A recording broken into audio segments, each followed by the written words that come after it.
And our conclusion or our solution is to make a good use of ammonia as a fuel. And this ammonia need to be green. So from green hydrogen to green ammonia, this is what Japan would like to share with our South African friends today. Japan do a lot of trial using the one of the biggest coal power plant in Japan to make putting together coal and ammonia. The percentage that we are doing now is 20% ammonia and 80% coal, but the result is quite amazing. So we would like to terminate this in Japan, but also we would like to continue to this kind of to support this kind of the trial to the country that wish to do so. I have, for example, as Malaysia, Indonesia, and now India, and in this continent, Morocco, raise hand to have this support from Japan for this trial to co-firing, because all those countries heavily dependent to coal power plant. Our solution is not to give the longevity to coal power plant, on the contrary, but we are more realistic. Even if we go to the renewable energy, coal power plant will exist, even the number will be declined, it will exist. What does it mean? It will continue to emit the CO2. So for this transitional period where we cannot eliminate 100% coal power plants, the need to reduce the CO2 is a real need. So co-firing with ammonia will support those needs, that especially to the countries that are heavily dependent to the coal power plant. When we're talking about the collaboration between Japan and South Africa, I think that South Africa as well, Japan as well, we are heavily dependent to these fossil resources. So today, I am very fortunate to have a very powerful Japanese delegation. In the beginning, I told you that after a tsunami, the government and the academia and the business talked together to find a solution for what to do. Today, Japanese government, and of course I am part of the Japanese government, but we have a pleasure to have Mr. Miyake from Japanese Ministry of Economy and Trade and Industry. He is the author of what we call the green growth in Africa. Do you know that we have a Tokyo International Conference on African Development every 3 years? The latest one just had been done in August this year. And one of the important achievements this year, green growth strategy. He will tell us how the Japan and Africa, especially South Africa, can be able to promote this. And after that, we have 3 important Japanese business people who will intervene. The first one is for the MHI, Sustainability Initiative. They will talk about the carbon neutral. The carbon, especially the way to go for the carbon neutral in the perspective from MHI groups. And Mr. Okumura, yes, will be the presenter. He is the Chief Executive Officer of Mitsubishi Power Africa. And then we need to have some concrete things as well, starting from the technical aspect, but also what we are doing right now. For this, Itochu is represented today by Ms. Natalie Davids, yes, and who will show you how things is going on. I'm talking about what we are doing for the co-firing in Malaysia. I think you have something to say on this as well. And of course, the project, this kind of the big project will not be a successful one if you don't have finance. So the last one will be finance capability with carbon neutrality, with all those ideas from Japan. Is Mr. Naoki Saida, the Deputy Chief of Johannesburg, Representative Office to MUFG Bank, and will be telling us from the financial perspective. And today, I'm particularly honored to have Professor Aika, all the way came from Japan. and we are talking about fuel ammonia. He will talk about fuel ammonia because he is a leading figure in the academia of Japan, concerned not only Japan, in the world, about the fuel ammonia. So it's a very rare occasion to listen such an important person who are trying from the beginning how we can make a good use of fuel ammonia and how to cooperate with the business and how to convince government. And maybe this one was the most important one. But thanks to his effort, we consider that fuel ammonia will be the future. And we are tendency to say that fuel ammonia co-firing together and after the coal power plant, fuel ammonia will be not necessary. But I don't think that he is on this idea. Fuel ammonia is the future of our energy, and when thinking about the energy mix, one of the part will be fuel ammonia. So I close my remark here, and because we have a lot of interesting to ahead. So thank you very much for your participation, and I hope that this session will be a fruitful one for everybody for coming here. Thank you very much.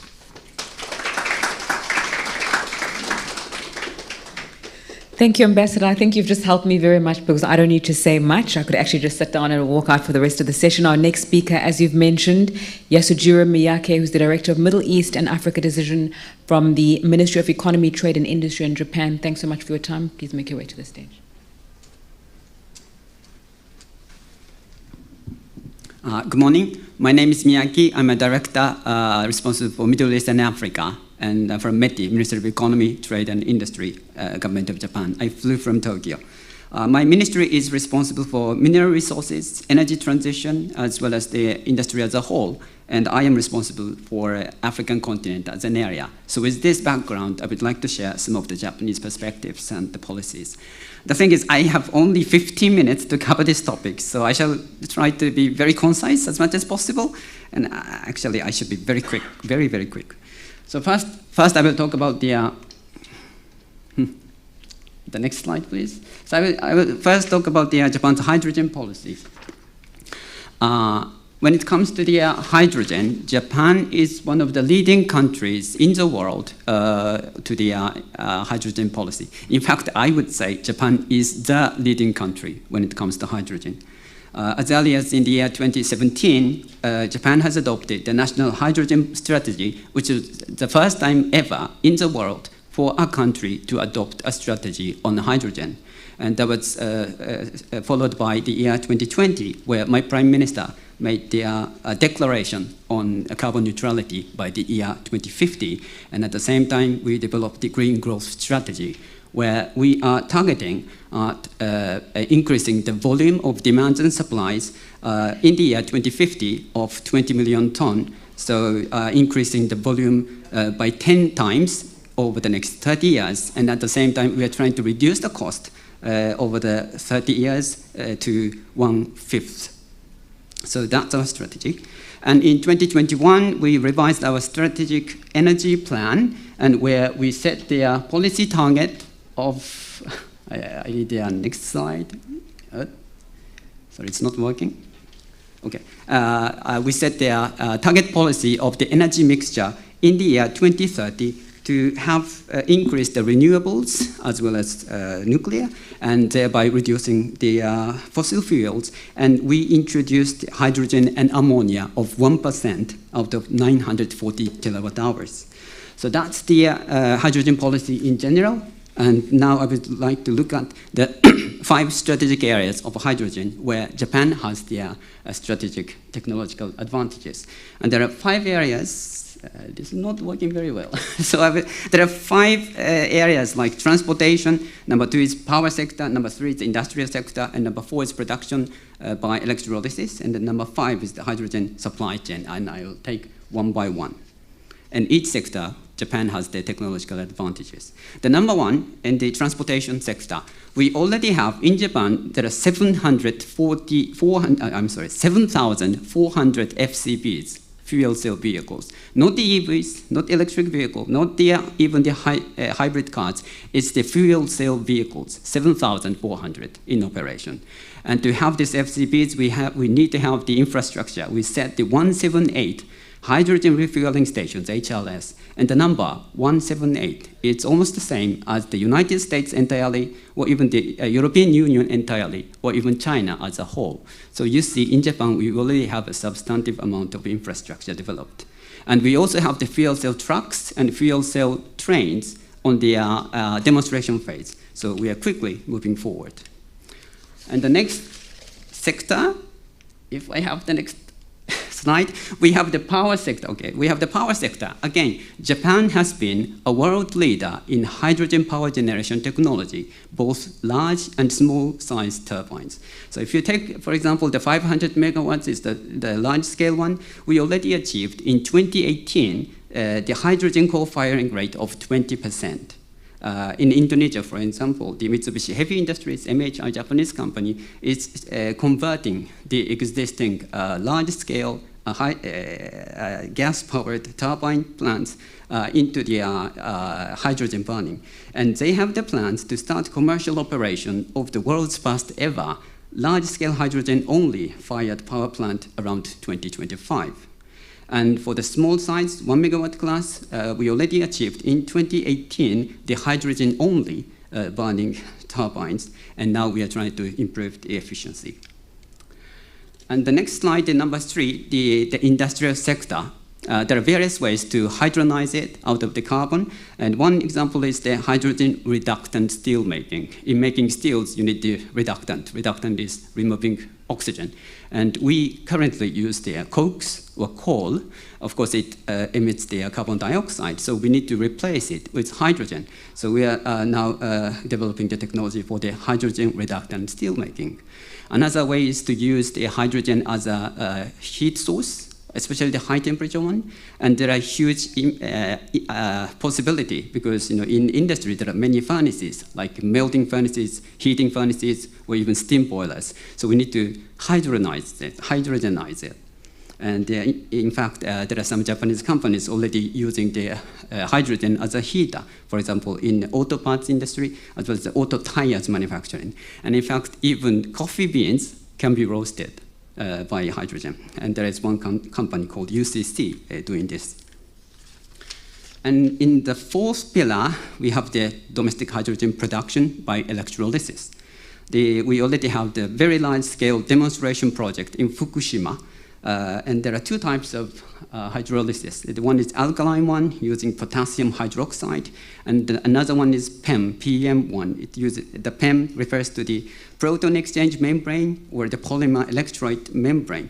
And we have the large scale and the different types of electrolysis projects, and now they are trying to reduce it, reducing the cost even further.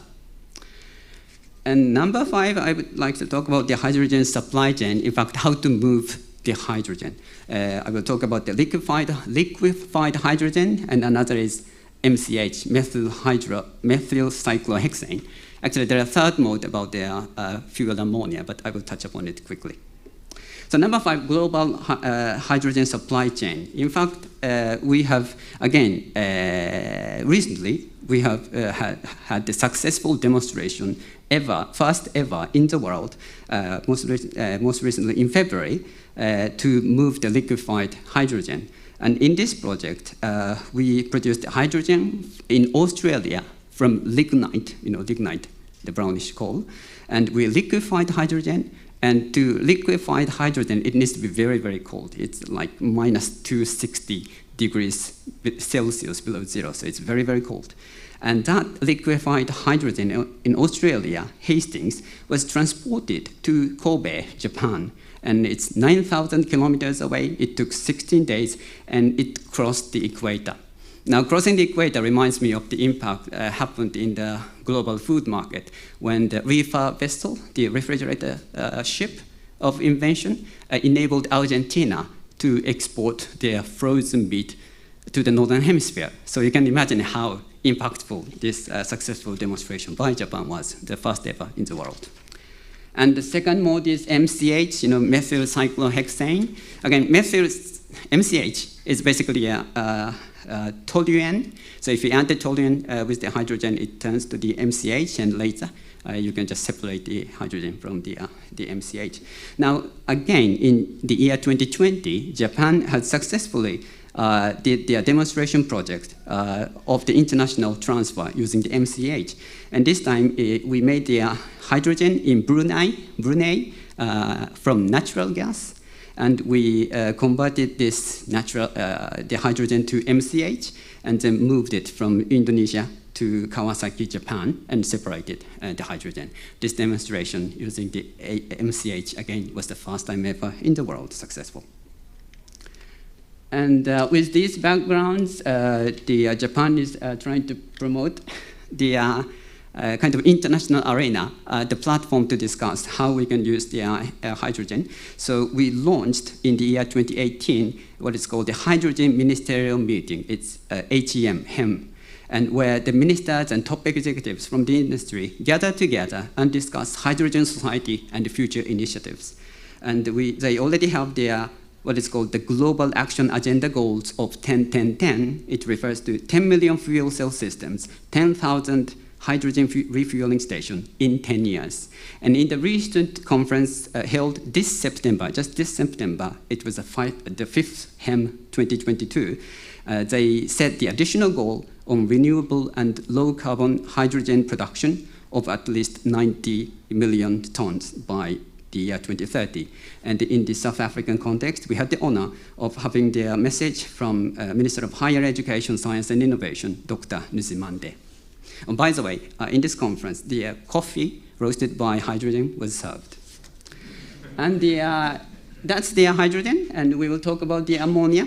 Ammonia is, again, it's NH3, nitrogen and the hydrogen. So it doesn't have the carbon, so obviously it can be used. The fuel ammonia can be used as a zero CO2 emission fuel. And of course, it doesn't contain the carbon, but it does have the nitrogen. So it could emit the nitrogen oxide, but Japan has a technology to burn fuel ammonia without emitting nitrogen oxide. And that technology is long to cover, so maybe the professor can maybe cover this. But Japan has such technology not to emit NOxes or nitrogen oxides in burning the fuel ammonia. That's very important. And the fuel ammonia also can be used as a hydrogen carrier, and it can be liquefied at the moderate temperature of -33 degrees. So, and also, we already have the ecosystem in industry for using the ammonia, so it has another advantage. So ammonia, Japan is cooperating in the 4 pillars. One is the raising awareness, public awareness internationally. So Japan has jointly conducted a study with IEA, International Energy Agency, and published a report last year. And the key message was, ammonia is an effective measure for decarbonization of thermal power, and the emerging countries can utilize ammonia at low cost. So that's the public awareness part. And the second, we are promoting supply chain, and we are cooperating with energy-rich countries like North America, Middle East, Australia. Some countries are rich in natural gas, other countries are rich in green energy resources like solar and wind. And number 3, we are trying to encourage the usage of the fuel ammonia. And for that, we are collaborating with the, I'm sorry, the next slide, I don't have it. Actually, the Malaysia, Indonesia, India, and Morocco, that's introduced by my ambassador, so I skip it. But we are conducting the feasibility study of ammonia power generation for the realistic energy transition with these 4 countries, just introduced by the ambassador. And as a number 4, Japan is promoting as a platform for their fuel ammonia, and we held twice the conference on the fuel ammonia. The first time was in October last year, and the second one was in September this year. And if I have this slide, okay. I'm sorry, this slide. In the the recent international conference on fuel ammonia, many ministers, as well as the international governmental agencies like IEA, gathered together virtually, and they released some of the results of their discussion and the MOUs. Now, So before I conclude, I hope I have not consumed much time. I would like to touch about slightly about the African flavor. The thing is, this controller is not working very good. But the thing is, as Ambassador just introduced, we had held what is called the TCAT meeting. TCAT refers to the Tokyo International Conference on Africa Development, and I'm still getting at the next slide, and it's not working very well. Okay, and this one, please. Okay, so and in TCAT 8 meeting held the end of August in Tunisia, Japan has committed various developmental instruments. Number one, for example, the one pillar is the solving social issues, and where we have the J-Bridge project and J-Partnership project. In J-Bridge project, Japan hosts the matchmaking events for open innovation between Japan and African countries, African companies, and where in J-Partnership events, the Japanese government support the collaboration between the Japanese and the African companies. And pillar number 2, about the developing industrial human resources, we have published the initiative called AFIF. It stands for Africa-Japan Industrial Human Resource Development Initiative for the Future. So it's AFIF. And in AFIF, Japan has pledged educating 5,000 African young people, the 5,000 African young people on the vocational training, skill development, and higher professional education over the next 3 years. 5,000 African young people. And in pillar 3, we have the promoting green growth, and we have the JCM, joint crediting mechanism. And with African countries, we have 4 partner countries, namely the Ethiopia, Kenya, Senegal, and Tunisia. And number 4, we have some financial instruments. And I will skip it due to the time. Okay. And if I get the next slide, this is about the Green Growth Initiative, just introduced by my ambassador now. And I don't think I have much time to explain this, but in the TCAT 8, Prime Minister Kishida released this GGA initiative, Green Growth Initiative with Africa by Japan. And the 3 pillars are co-creation and the finance and the collaboration with international African organizations. And in this GGA, Japan has pledged $4 billion US dollars of financial assistance over the next 3 years. $4 billion US dollars. And METI, my ministry, is to help Africa for developing their electric power and the mineral resources development and making use of the abundant green energy resources. And if I can successfully get back to my conclusion paper to conclude, in the South African context, in South Africa, at the moment, in Japan, we have already got the 160 Japanese companies doing operation in South Africa. And of course, South Africa, we believe, is the gateway to Africa. And of course, South Africa is the biggest economy in Sub-Sahara. So definitely, we believe cooperation with South Africa is the key for success. And I'm still struggling to get my slide for the conclusion. And okay, slightly moving. Okay, and so let me, to conclude, let me refresh our commitments once again that Japan will keep leading the global carbon neutrality, and Japan will stay.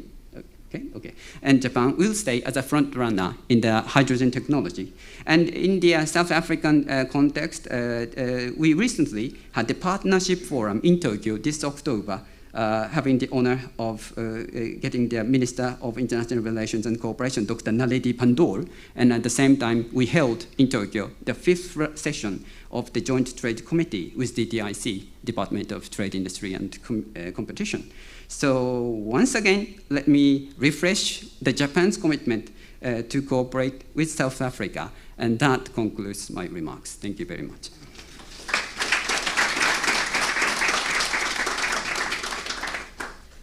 Thank you very much. Please may I ask Mr. Naoki Okumura, who is the CEO of Mitsubishi Africa, to come and make their presentation.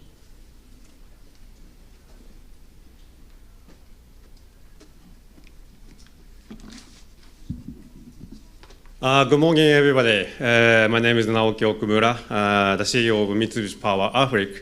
And thank you very much giving me this kind of great opportunity to introduce our MHI Group sustainability initiatives for carbon neutrality. Today, I'd like to explain a little bit our company's activities. So next,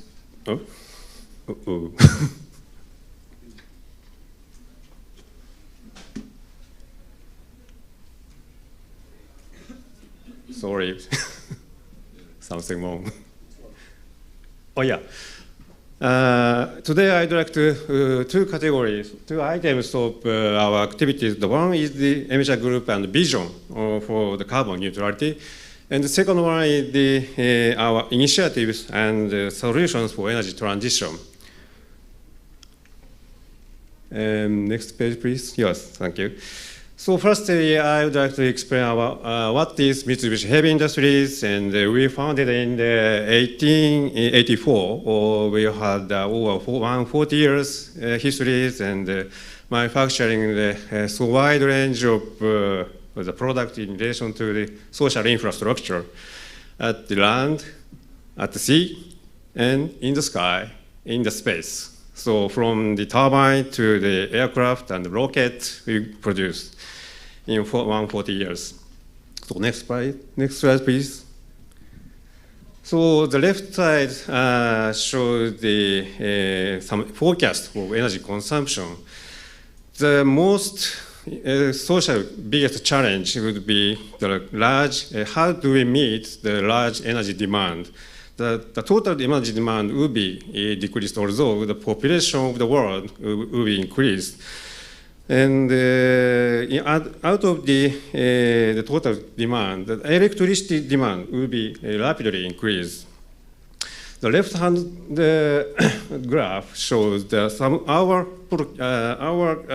projections based on the various kind of report.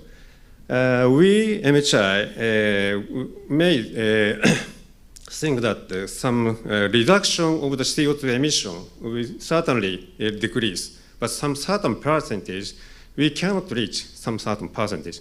So at the end of 2050, some CO2 capture method should be required so that the world can reach the net zero world in 2050. So next slide, please.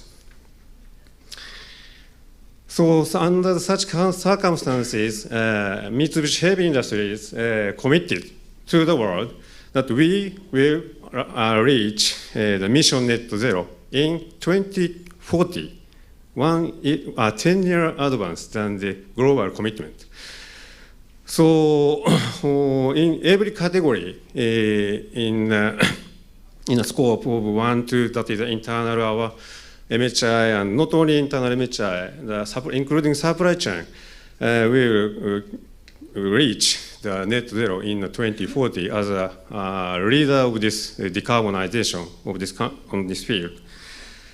So from the next slide, I'd like to explain a bit more about initiatives and solutions for energy transition. We think, so next slide, please. We think there are some three pillars for the decarbonization, mission net zero. The first one is the decarbonization existing infrastructure, such as coal-fired plant here in South Africa. And the second pillar would be how do we build the hydrogen solution ecosystem. The third one is how do we capture the CO2 from the exhaust emissions. So I think the short term in decarbonization in existing infrastructure, but medium and long term, we need to build our hydrogen and CO2 capture system. So first, next slide, please. So first, I'd like to start our decarbonization existing infrastructure. Next slide, please. So this graph shows some sample of decarbonization of existing infrastructure. the left side is the existing facilities, and so the right side, how much we can reduce the CO2 emissions. So we had so many countermeasures to reduce the CO2 emission, and all of the measures Mitsubishi Heavy Industry can provide. For example, there are top line, the coal-fired thermal plant, so many you have in South Africa. And if South Africa can utilize ammonia or biomass, then some certain percentage can be reduced. We had a technology, and we can provide. We are ready to provide. So next page, please. So this chart shows our research and development schedule. How do we cope with such kind of requirement? For the hydrogen relation, we already almost in hand for the 100% hydrogen turbine in 2025 for the little bit smaller size and medium size of the turbine. And until 2030, we will reach 100% of the larger size utility purpose gas turbine. So the lower side is the ammonium. We also same under this R&D situation, but we may reach our burning the ammonium on existing turbine on 2025, and also boilers until 2025. So next slide, please. So the next is how do we build the hydrogen system. So next slide, please. This slide shows the some supply chain of the hydrogen link from the production to the end of use. We MHI had several kinds of technology, but not only MHI, but also some prospective partner we already have from the production and use. So next slide, please. This is one sample in Utah, in United States, from the renewable energy and electrolyzer that has around 220 megawatt, and produce the hydrogen and store the carbon in the rock, salt rock, and extract some hydrogen to the power. That is already started to production. Started to construction. Next slide, please. And not only the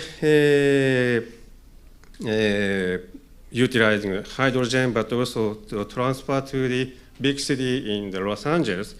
So this project, we plan to utilize the hydrogen around 30% until 2025 and 100% by 2045. So the future has already started now. So next page, please. So this is our hydrogen park. We call it Takasago Hydrogen Park, and we will validate all steps of the hydrogen chain from the producing and the utilizing. Okay, next slide, please. Not only hydrogen, but also we have ammonium value chain from the electrolyzer and CO2 capture and ammonia plant and transportation by the ships and burning the boilers and turbine. Not only hydrogen, we also have an ammonium value chain. So the next slide, please. The last one is the how do we capture the CO2? Next slide, please. Yeah, from the capture to the utilization, all of the field we had technology capture and liquidation and transportation and utilizing fertilizer like this. Next slide, please.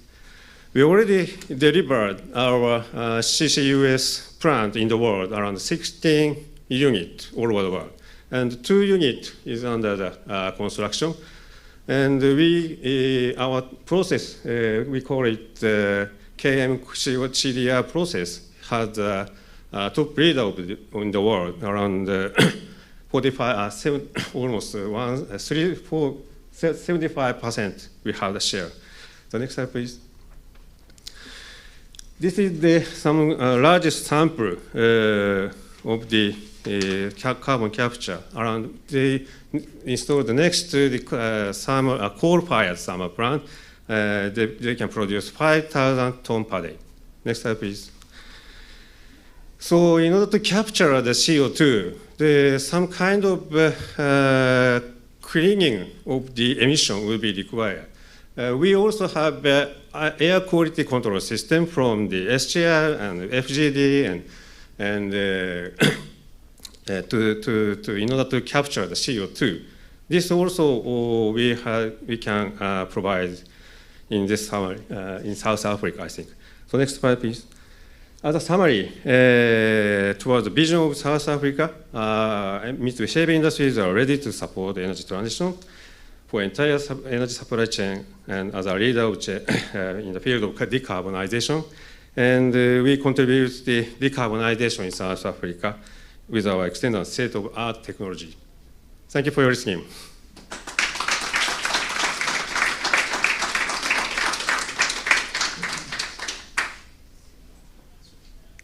Ms. Natalie Davis, the Senior Manager from Itochu, please may I ask you to make your way to the stage.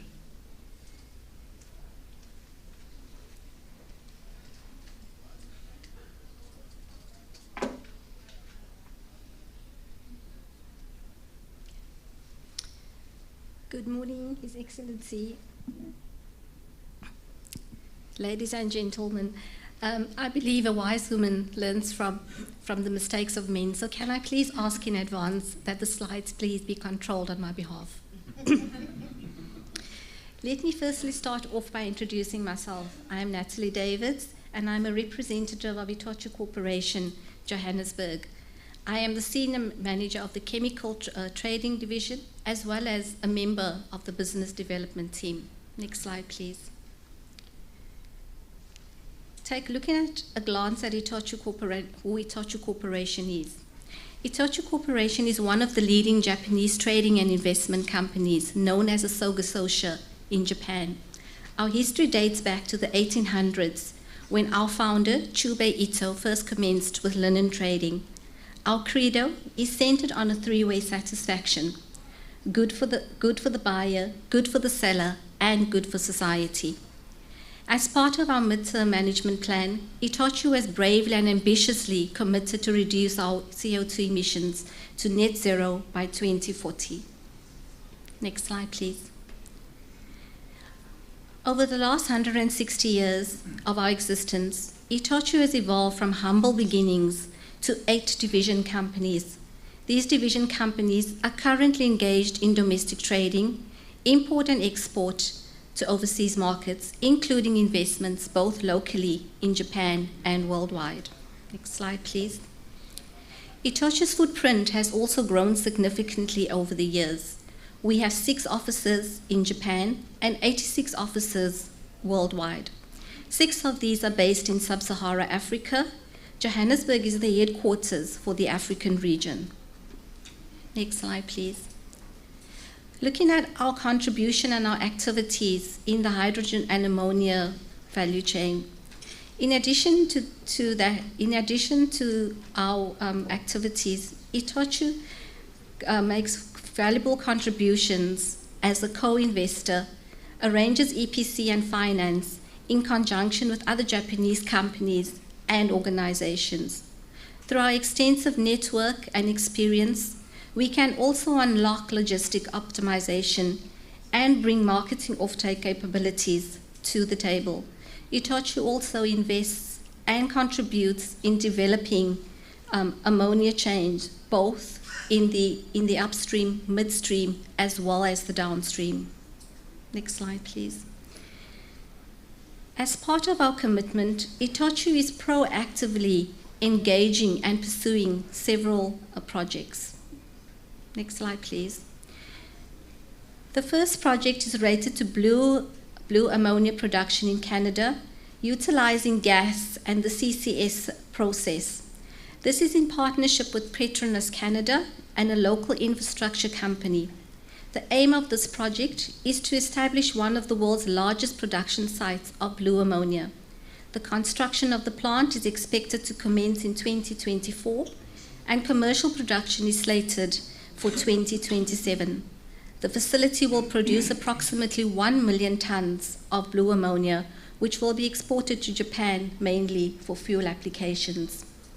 Furthermore, this could also allow for blue fertilizer, which finally could be passed on to the consumer as a cleaner end product. Next slide, please. One of the other projects that ITOCHU is also engaging in is with regards to a hydrogen circular economy from a byproduct from the steel mills. In this project, ITOCHU Nippon Coke Engineering, including CMB, the largest shipping company in Belgium, are in collaboration to establish a local circular economy. The focus is on using coke gas from Nippon's manufacturing process, and of which hydrogen as a byproduct product is derived. This will be used in conjunction with CMB hydrogen internal combustion engine. The CMB engine can also be used in a dual application, which is either hydrogen or diesel fueled. The beauty of this project is that both demand and supply for mobility, port industry, manufacturing and power generation will be fulfilled locally in the northern island of Kyushu in Japan.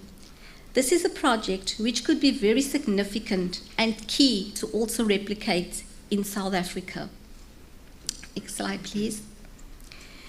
The third project is a focus which refers to a case outside of South Africa and is one which is excellently touched on earlier. ITOCHU, together with MITI, Ministry of Economic Trade and Industry in Japan, has shaken hands with Malakoff, who is a major Malaysian IPP player, to embark on a feasibility study. Based on the results of the feasibility study, ITOCHU and Malakoff would consider to develop a green ammonia receiving terminal, as well as the decarbonation of coal-fired plants owned by Malakoff. Other opportunities include bunkering and the supply of ammonia to the nearby industrial complexes. Next slide, please. The fourth project refers to renewable fuel marketing in Japan. In 2020, ITOCHU, Neste, a Finnish company, including all Nippon Airways ANA, started collaborations of establishing a sustainable aviation fuel supply chain in Japan. ITOCHU was granted the exclusive rights to supply a SAF at Haneda Airport. This enabled Neste's first SAF delivery to Asia. Through our expanded partnership with Neste, ITOCHU were able to support other domestic and international airlines, not only at Haneda, but also at Narita too. The Neste SAF is produced from 100% recyclable waste like cooking oil. Next slide, please. The next project refers to retail distribution using fuel cell trucks. ITOCHU owns 125 Family Mart convenience stores worldwide and more than 17,000 stores in Japan. Family Mart has started to conduct driving tests of a fuel cell truck using CO2-free hydrogen. The truck was developed in collaboration between Isuzu and Toyota. The outcome of these tests will verify the feasibility and expandability of the use of FC trucks using clean hydrogen as a fuel source in the distribution sector. Next slide, please. The last project which ITOCHU has embarked on, or latest project which ITOCHU has embarked on, as part of our ongoing commitment to decarbonization and reach our net zero goal, ITOCHU has invested into new technology and a hydrogen fund. The new technology refers to Raven, a USA company which produces close to 100% clean hydrogen derived mainly from municipal solid waste. Raven developed its original combustion-free technology of gasification to produce a synthetic gas of hydrogen and ammonia monoxide. ITOCHU also invested into a hydrogen fund. This fund is the largest in the world and managed by Hy24 and Iridian. Key anchor limited partners includes Air Liquide as well as Total Energies. Limited partners are Itochu, JBIC, Japan Bank for International Corporation, and Lottes Korea. Next slide, please. Our projects in South Africa. Next slide, please. Itochu had the honor of signing an MOU with SASL at TICAD 8, which was held in Tunisia in August in 2022. The MOU entails to jointly study and develop the market and supply chain for green ammonia for use as bunkering fuel, as well as in the power generation sector. Potential offtake of green ammonia, as well as Itochu's potential involvement and participation in SASL's ammonia export-orientated projects. Next slide, please. Areas of collaboration. The first area of collaboration is demand creation, and this would be in the bunkering platform. Itochu is actively playing key roles in forming integrated partnerships in shipbuilding, shipping, production, and bunkering. These are scopes where Itochu and SASL could potentially partner. Itochu will play a key role as a bunkering point. Next slide, please. This slide shows the geographical regions and areas where bunkering is either in a pilot phase, Singapore, or in the planning phase. I stand here today feeling very privileged to be part of a phenomenal Japanese company like Itochu, and proudly as a South African, because recent discussions motivated by Itochu indicates that South Africa could be included in this map as a bunkering point. Next slide, please. Another area of demand creation is ammonia combustion. This is co-firing of coal plants with ammonia. This is another huge opportunity for South Africa's transition landscape. Japanese engineering companies are well advanced in ammonia and hydrogen combustion technologies related to coal and gas thermal plants. This beneficial technology could aid in the transition phase to reduce emissions within a short to medium period and enable South Africa to accomplish a more favorable transition with less impact to the significant coal economy in South Africa, which could allow time to create a fully inclusive society and of all communities. Next slide, please. Further development, as I mentioned, there is a wealth of opportunities that could be unleashed. SASL and Itochu could be instrumental in the expansion of SAF globally, but not limited to, as there are other opportunities for hydrogen in fuel cell applications, renewable diesel as well. Another huge opportunity exists to create sustainable mobility value chain with Itochu Enex, who currently owns 1,400 gas stations in Japan, on the development and rollout of hydrogen refueling stations in collaboration with South Africa and SASL. And lastly, ladies and gentlemen, this brings me to the end of our presentation. We are excited and energized with a new frontier, valuable for our partnerships being forged, and many new opportunities being unleashed. Itochu will continue to strive for Sampo-yoshi, which is good for the buyer, good for the seller, and good for society. We will stay true to our merchant spirit, seeking and multiplying opportunities. We will work to achieve and fulfill each one of our missions, endeavoring to leave behind a legacy of a nurtured, preserved, sustainable, thriving, and peaceful planet for many more generations to come. Thank you.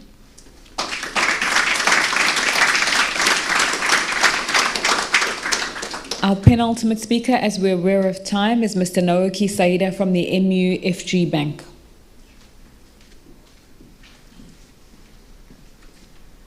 His Excellency, guests, thank you very much for the opportunity. Today I'm very excited to witness the collaboration that we've seen over the last 2 days.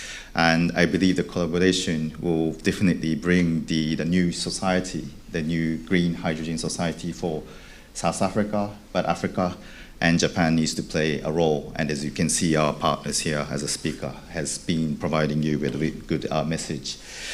I'm Naoki Saida, Deputy Chief, Johannesburg Representative Office, MUFG Bank. Let me start my presentation by introduction of our bank. Next slide, please. So MUFG, Mitsubishi UFJ Financial Group, is one of the world's largest and leading financial groups headquartered in Tokyo, Japan, with total asset size of US dollar 3.1 trillion and market cap of US dollar 80 billion. Under MUFG, as you can see, we have MUFG Bank in the middle. As commercial banking, that's where I come from, and MUFG Securities, Mitsubishi UFJ Trust and Banking. In 2008, we made a substantial investment in Morgan Stanley, which has enabled us to expand our overseas business portfolio. Over the last few years, we have developed a successful commercial banking platform encompassing the Asian region via investment commercial banks in 4 countries, namely Vietnam, Thailand, Philippines, and Indonesia. Next slide, please. MUFG has a global network with approximately 2,400 locations in more than 50 countries. The group has about 170,000 employees, and our history goes back more than 360 years.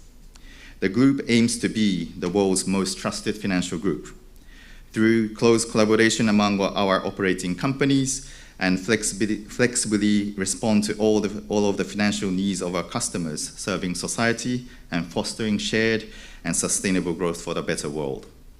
We pride ourselves on our ability to build and maintain long-term relationships with our customers, promote and real economic growth, and contribute to capital markets. Next slide, please.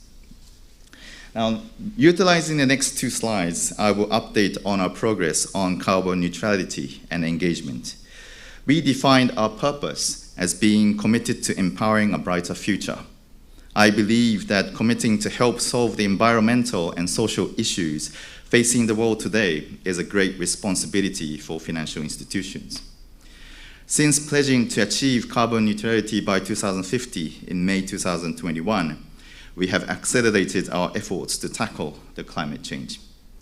We became the first Japanese bank to commit to achieving net zero GHG emissions in its financing portfolio, and first Japanese financial institution to join the Net Zero Banking Alliance, NZBA, an industry-led alliance consented by the United Nations, and was appointed as the steering group of NZBA, the only representative from Japan. Our commitment to NZBA is to bring the emissions of our operations to net zero by 2030 and the emissions of our entire portfolio by 2050. Our efforts will be focused not only in Japan, but on a global basis. Next slide, please. We believe that engagement, commitment, and persistence are the keys to achieving a carbon neutral society. Advancing transition steadily through customer engagement is critical.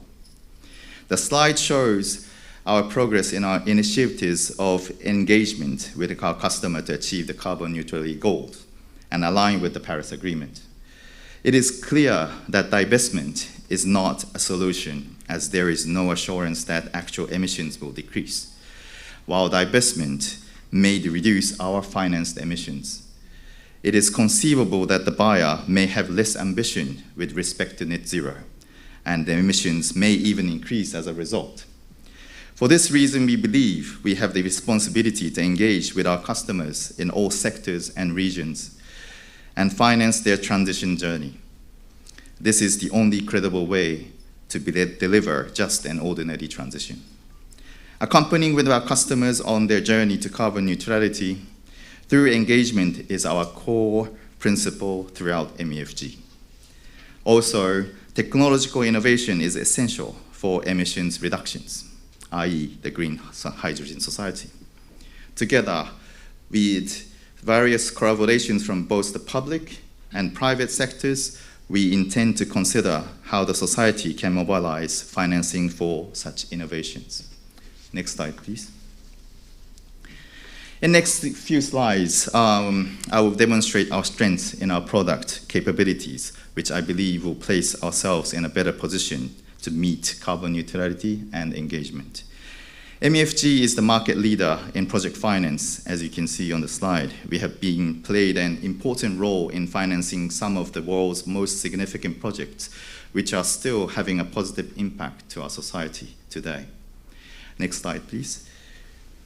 MUFG has set up a global ECA team in 2010, dedicated in teams in 7 countries across the world to work as one team to cover the facilitate and transactions for our valued customers with all the ECAs and FDI MDBs globally.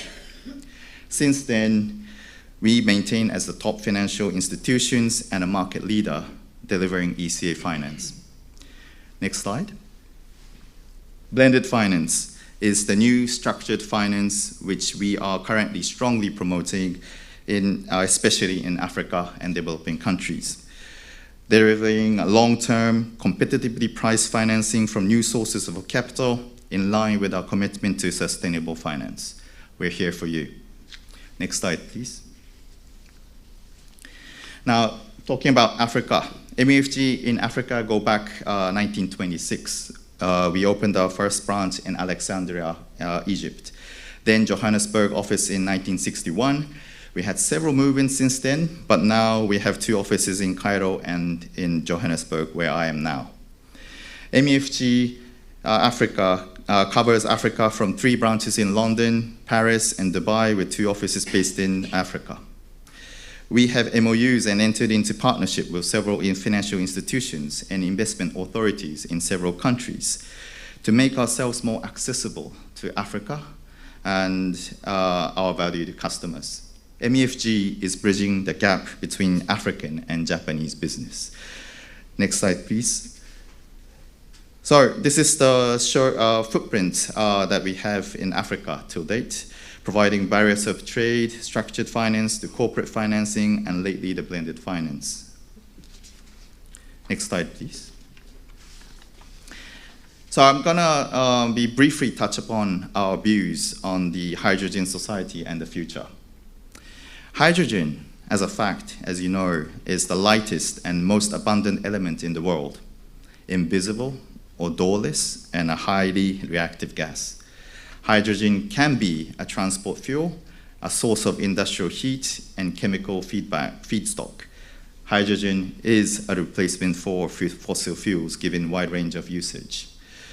Hence, we believe hydrogen is becoming an essential mechanism for decarbonization to meet net zero by 2050.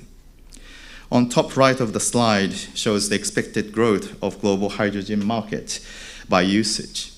And from various of sources, demand for hydrogen could reach to 546 million tons by 2050, implying a CAGR of 6.4% throughout, given current demand is only 74 million tons. We have engagement with various regulators and developers across the world, and the policy landscape globally shows a genuine commitment to develop a hydrogen economy around the world. But each country has different focus, depending on the role it plays in the global market and the particular sectors of the economy where hydrogen could play a role. Hence, what will be the likelihood of scenario in the future?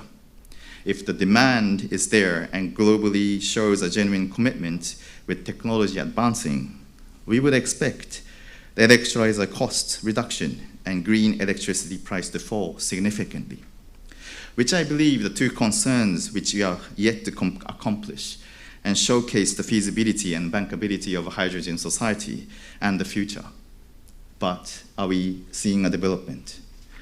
So that gets out to my conclusion. Next slide, please. For my presentation today with key 5 messages that I wanted to deliver. MUFG values steps to carbon neutrality, and without customer engagement, achieve carbon neutrality. MUFG supports all the low carbon financing and house views hydrogen as the key element of energy transition. MUFG's global network will enable us to access to key stakeholders across the hydrogen value chain. MUFG is the leader in structured finance in the world, providing various essential products from advisory to execution to monitoring. Finally, but not least, MUFG's breadth of expertise and resources as one of the largest financial institutions in the world. Next slide, please. So thank you. This will end. This is the last slide, which we have witnessed about MOU between SASO and Itochu in the recent TICAD 8 in Tunis, where we have started our endeavor in developing and supporting achieve the green hydrogen society in South Africa. We believe the green hydrogen society will bring new future to South Africa and Africa. And with strong ties with Japan, I'm sure will bring better future to the society, and MUFG will deliver such relationship and bridge the gap between Japan and Africa and South Africa. Hence, let's have our hands together. After this call, we have a lot of Japanese manufacturer, Sogo Shoshas in the room. Let's have our hands together, and this is just only the beginning. Thank you.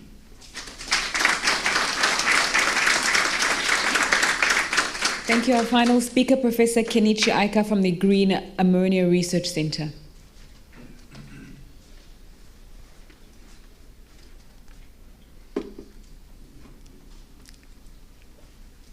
Thank you, ladies and gentlemen, and Ms. Coordinator.